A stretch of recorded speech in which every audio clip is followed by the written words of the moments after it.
ವರಮಹಾಲಕ್ಷ್ಮಿ ಹಬ್ಬ ಎಲ್ಲ ನಾಡಿನಾದ್ಯಂತ ನಡೆಸ್ತಾ ಇರತಕ್ಕಂಥದ್ದು. ಸೊ ಸರ್ವ ಭಕ್ತಾದಿಗಳು ಕೂಡ ಇಂದು ಎಸ್ಪೆಷಲಿ ಮಹಿಳೆಯರು ವರಮಹಾಲಕ್ಷ್ಮಿ ಹಬ್ಬ ಅಂತಂದ್ರೆ ಅವರಿಗೆ ಸಂತಸ ಇರ್ತಕ್ಕಂಥ ಸಂಭ್ರಮ. ಹಾಗೂ ಇಲ್ಲಿ ಹೂವಿನ ಅಂಗಡಿ ಅಂದ್ರೇನೆ ತುಂಬಾ ಇಷ್ಟಪಡ್ತಕ್ಕಂಥದ್ದು. ವರಮಹಾಲಕ್ಷ್ಮಿಗೆ ಮುಖ್ಯವಾಗಿ ಬೇಕಾಗಿರ್ತಕ್ಕಂಥದ್ದು ಹೂವಿನ ವ್ಯಾಪಾರಿಗಳು ಮತ್ತು ಹೂವಿನ ದರ ಹೇಗಿದೆ ಅನ್ನುವುದನ್ನ ಇಲ್ಲಿರ್ತಕ್ಕಂಥ ವ್ಯಾಪಾರಿಗಳನ್ನ ನಾನು ಕೇಳ್ತಾ ಹೋಗ್ತೀನಿ. ಸರ್, ಇವತ್ತು ವರಮಹಾಲಕ್ಷ್ಮಿ ಹಬ್ಬ ಇರೋದ್ರಿಂದ ಹೂವಿನ ಅಂಗಡಿ ಮತ್ತು ಹೂವಿನ ವ್ಯಾಪಾರ ಹೇಗ್ ನಡೀತಾ ಇದೆ, ಹೇಗಿದೆ ಸರ್? ಈ ಸರಿ ತುಂಬಾ ಚೆನ್ನಾಗಿ ನಡೀತಾ ಇದೆ. ಈ ಸರಿ ಮಳೆನಿಲ್ಲ, ಏನಿಲ್ಲ. ಮಳೆ ಬಂದಿದ್ರೆ ವ್ಯಾಪಾರಕ್ಕೆ ಬಹಳ ತೊಂದರೆ ಆಗ್ತಾ ಇತ್ತು. ಹಂಗಾಗಿ ಜನಗಳಿಗಾಗಿ ನಮ್ಗೆ ಆಗ್ಲಿ ಬಹಳ ಚೆನ್ನಾಗಿ ವ್ಯಾಪಾರ ನಡೀತಾ ಇದೆ. ಬೆಲೆನೂ ಕೂಡ ಚೆನ್ನಾಗಿದೆ ಈ ಸರಿ. ಸರ್, ಈಗ ರೈತರು ಕೂಡ ತುಂಬಾ ಕಷ್ಟದಲ್ಲಿದ್ರು.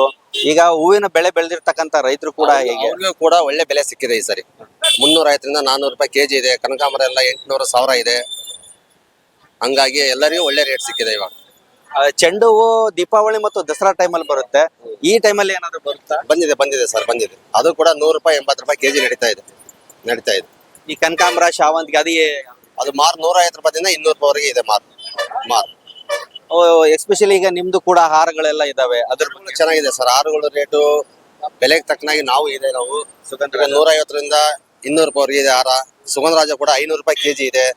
ನಾವು ಅದಕ್ಕೆ ತಕ್ಕನಾಗಿ ನಾವು ವ್ಯಾಪಾರ ಮಾಡಬೇಕು. ವ್ಯಾಪಾರ ಚೆನ್ನಾಗಿ ನಡೀತಾ ಇದೆ ಸರ್. ಎಸ್ಪೆಷಲಿ ಈಗ ಮಲ್ಲಿಗೆ ಹೂವು, ದುಂಡು ಮಲ್ಲಿಗೆ ಅಂತೀರಾ, ಅದು ಕೂಡ ಕೆಲವೊಂದು ಸೀಸನ್ ಅಲ್ಲಿ ವೇರಿಯೇಷನ್ ಆಗುತ್ತೆ. ಸೀಸನ್ ಅಲ್ಲಿ ಇವಾಗಲೂ ಬರ್ತಾ ಇದೆ. ಅದು 2000 ರೂಪಾಯಿ 2500 ರೂಪಾಯಿ ಕೆಜಿ ಇದೆ. ಹಂಗಾಗಿ ಸ್ವಲ್ಪ ಅದು ಅದಕ್ಕಾಗಿ ಬೆಲೆ ಇದೆ. ಅದ್ರದ್ದು ಮಲ್ಲಿಗೆ ಮಾತ್ರ.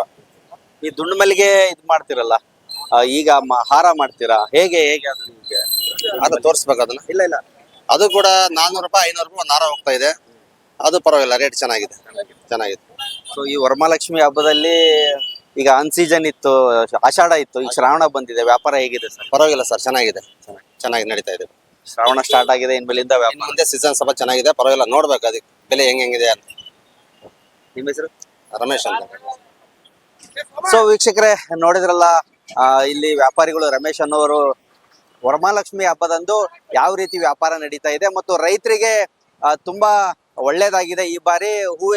ಹೂವಿನ ರೈತರಿಗೆ ಒಳ್ಳೆ ವ್ಯಾಪಾರ ಬಂದಿರತಕ್ಕಂಥದ್ದು.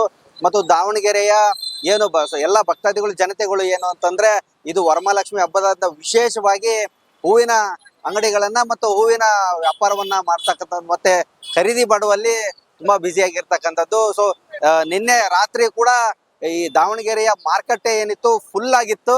ಇವತ್ತು ಬೆಳಗಿನ ಜಾವ ಕೂಡ ಅಷ್ಟೇ ಮಾರ್ಕೆಟ್ ಫುಲ್ ಆಗಿತ್ತು.